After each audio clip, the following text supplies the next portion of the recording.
حبايبي عاملين ايه؟ انت جايه لنا في الحر دي تعملي ايه يا هناء؟ وماسكه الطاسه وماسكه النشاشه بتاعتي، واخدين بالكم؟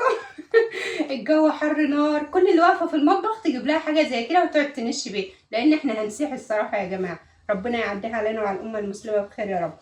احنا نرمي النشاشه بتاعتنا خلاص بقى. احنا هنعمل ايه النهارده؟ احنا معانا اكل عزومه. اكل عزومه دي يعني عايزه تقفي في المطبخ واقفه صح. تعالوا بقى نبدا ونسمي الله ونصلي على الرسول ونشوف احنا هنعمل ايه ونخش على طول. دلوقتي احنا هنبدأ بالحمام بتاعنا، هنعمل الحشو بتاع الحمام علشان نحشيه. تعالوا يلا. حطينا هنا كمية زيت حلو علشان هننزل بالشعرية في قلب الزيت ده. هنعمل نص كيلو شعرية. هتعملي نص كيلو شعرية لو الحمام بس قليل، علشان انا بعمل فرشة تحت الحمام. دايما انا بحط فرشة وانا برص الاوردرات. ده عزومة يا جماعة، طالعة اوردر، يعني ده اوردرنا النهارده ان شاء الله عزومة. فانا دايما عملت شعريه، عملت رز بسمتي، عملت فريك، بخلي دايما كميه برصها تحت الحمام وهو طالع في الاردن. وانت برضو لما يكون عندك عزومه اعملي كده، هترصي الحمام بتاعك على صينيه او على طبق ترصي عليه كميه الحمام بتاعك، يعني تحطي تحته من الحشوه اللي انت عاملاها للحمام نفسه، سواء لحمه مفرومه او الكبد والقوانص بتاعته او الشعريه او الرز، اي حاجه ايا كانت. هتفرشي فرشه تحته وبعد كده ترصي الحمام. نقلبها كده لما تاخد اللون بسيط كده، وننزل بالبصل بتاعنا واحده واحده مع بعضها. تتقلب في الشعريه ما تشالش منها خالص، عشان لو شلت ايدك من الشعريه هتبقى واحده حمراء واحده بيضه، واحنا مش عايزين اللون ده يبقى معانا، عايزين كل الالوان بتاعتنا بتاع الشعريه تبقى موحده لون واحد. هنخلي كده بالنص خلاص بقت يعني ايه مصفرة، حاجه بسيطه كده باللون اللي انتوا شايفينه ده كده. هننزل بقى بالبصل بتاعنا. على ما البصل يحمر هتكون الشعريه كملت الحمار بتاعها مع البصل. وصلنا احنا للمرحله دي يا جماعه. عايزين بقى ان احنا نعزز الطعم شويه. هنعزز الطعم شويه ايه بايه بقى؟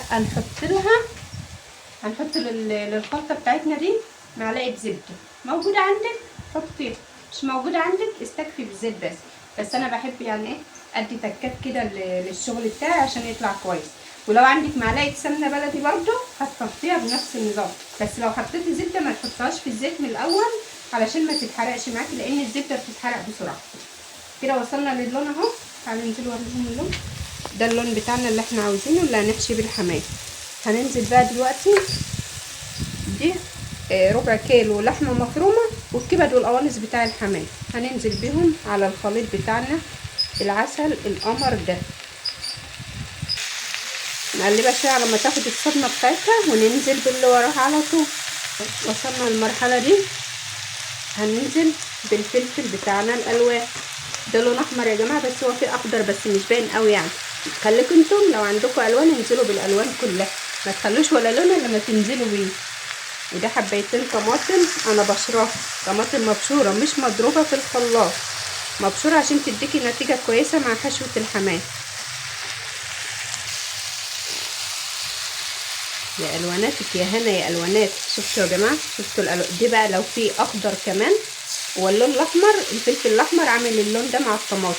ده بقى لو في قرنين فلفل، انا على فكره حاطه قرنين ولا 3 شطه خضر بس هم مش باينين، يعني اللون الاحمر اتكسر على اللون الاخضر حبتين 3. في المرحله دي بقى الطماطم بتاعتنا مع الفلفل الاخضر مع كله نشف كده مع بعضه، سامعين الطشه اهي كده. هننزل بالبهارات بتاعتنا كلها بقى. اي بهارات عندك حطيها، انا متفقه انا وانت على كده، ما تقفيش نفسك على بهار واحد. ده توم باودر، ده شطه علشان اصحاب الاوردر عايزين الحمام بتاعهم مشطشط والكفته والفراخ عايزين كل حاجه مشطشطه. ده بابريكا من كل نوع، يعني ايه حاجه بسيطه كده عشان كل ما تزوديش في حاجتك كل ما يبقى طعمها ممتاز. ده كركم، ده فلفل اسمر، دي كزبره ناشفه، وزودي حبه من الكزبره الناشفه عشان تديكي روايح جميل. وقلبي. شمين؟ انا شم بدلكم. الله الله الله على الريحه. حطينا البهارات بتاعتنا كلها، ادينا لها تحميصه كده في الجو الحر النار اللي احنا فيه ده. معاكي كوبايه شوربه وكوبايه ميه، ما عندكيش الشوربه يبقى كوبايتين ميه. بسم الله الرحمن الرحيم. وهتنزلي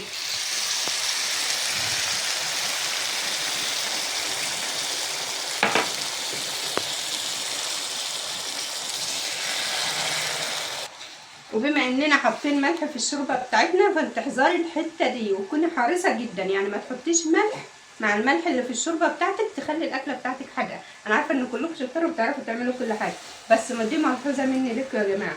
دايما لما تحطوا شوربه في اي اكل بتطبخوه دوقي الاول وبعد كده ابقي زودي الملح بتاعك. فانا مش هدوق دلوقتي الا بعد شويه، ماشي؟ اغطي عليها كده تستوي وارجع لكم تاني. الحشوه بتاعتنا بقت جاهزه، تعالوا بقى عشان نحطها تبرد. نزلي كده،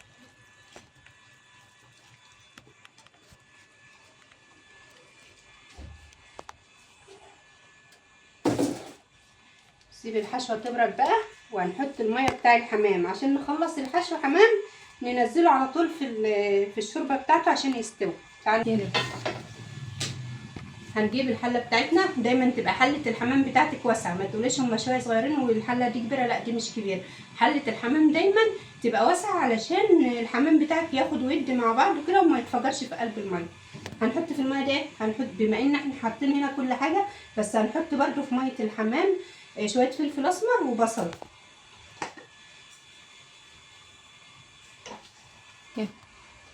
البصله بتاعتنا الجو حر قوي يا جماعه والله العظيم الجو حر. هتنزلي بالبصله بتاعتك هنا وهتغطي على الميه بتاعتك على نار هاديه بقى على ما تخلصي حشيه الحمام بتاعتك. الميه بتاعتنا غلت اهي وخلصنا الحمام بتاعك. تعالوا بقى اقول لكم حاجه عن الحمام. الحمامه بتاعتك انت حشتيها بالطريقه دي، عايزه تقفليها بالخله اللي انا قافله بها دي اقفلي، عايزه تسيبيها مفتوحه سيبيها مفتوحه، بس الاضمن ليكي بدل ما احنا مسويين الشعريه بتاعتنا او الرز او الفريك بتاعنا نقفلها كده عادي وبتفضل في الميه ربع ساعه، من 10 دقايق لربع ساعه، ما تغيبيش الحمام. وهتشوفيه منين؟ هتيجي على الجناح من هنا وتعملي بايدك كده، لو لقيتي الجناح طلع معاكي بكل سهوله يبقى هو كده الحمام استوى. لكن ما تجيبيش بقى خله ولا تجيبي شوكه ولا اي حاجه وتعمليها في الحمام زي البط، لا كده الحمامه هتتفجر منك والحشو ده هيطلع بره. هننزلها في قلب الميه كده بقى. بسم الله الرحمن الرحيم. نزلي الحمامه على ظهرها، ما تنزليش الحمامه على وشها بالشكل ده كده، ودايما الحله بتاعتك تبقى كبيره.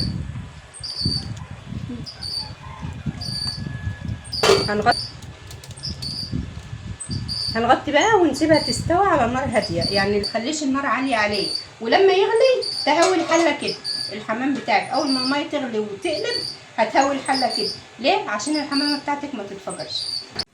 يلا ننزل بشويه زيت كده في الحله، هنعمل الرز البسمتي بتاعنا عما الحمام بتاعنا يستوي.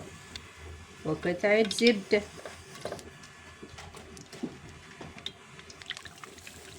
اول ما الزبده بتاعتنا تسيح تنزلي بالبصل.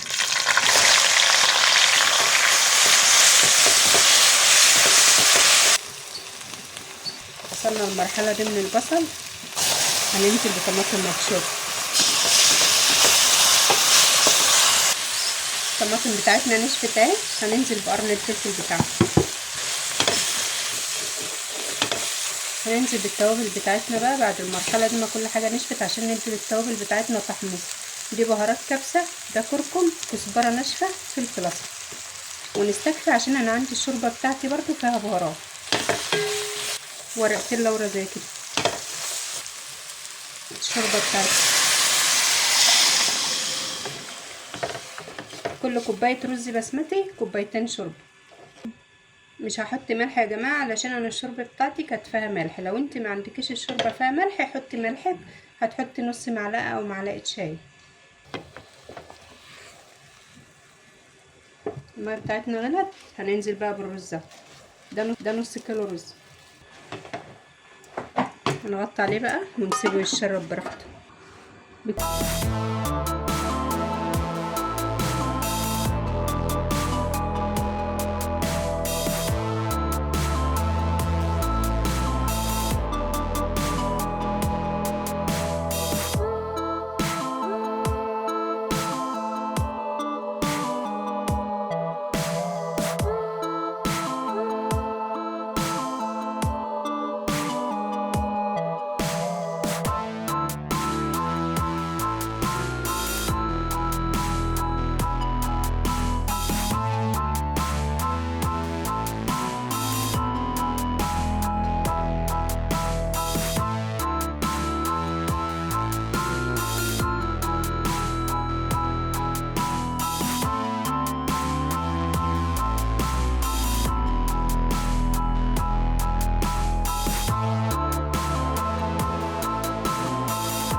الحشو اللي احنا مبقيينه، عشان بقول لكم خلوا الحشو عشان هتحطوه تحت الحمام، ما تبقوش زيي وتبقوا ناس نسيه.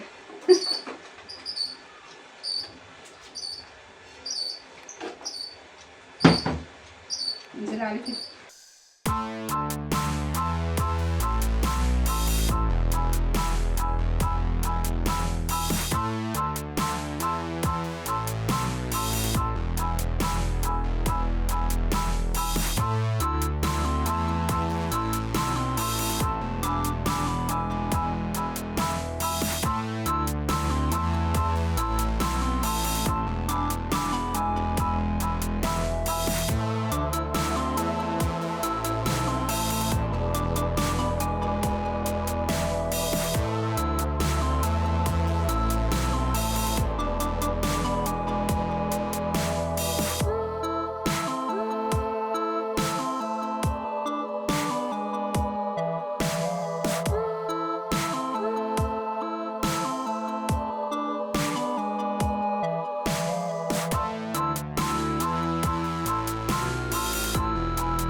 احنا كده خلصنا والاكل كله قدامكم، ويا رب الفيديو بتاعي يكون عجبكم، واعملوا لايكات كتير كتير كتير، واشوفكم في فيديو جديد ان شاء الله. مع السلامة، باي.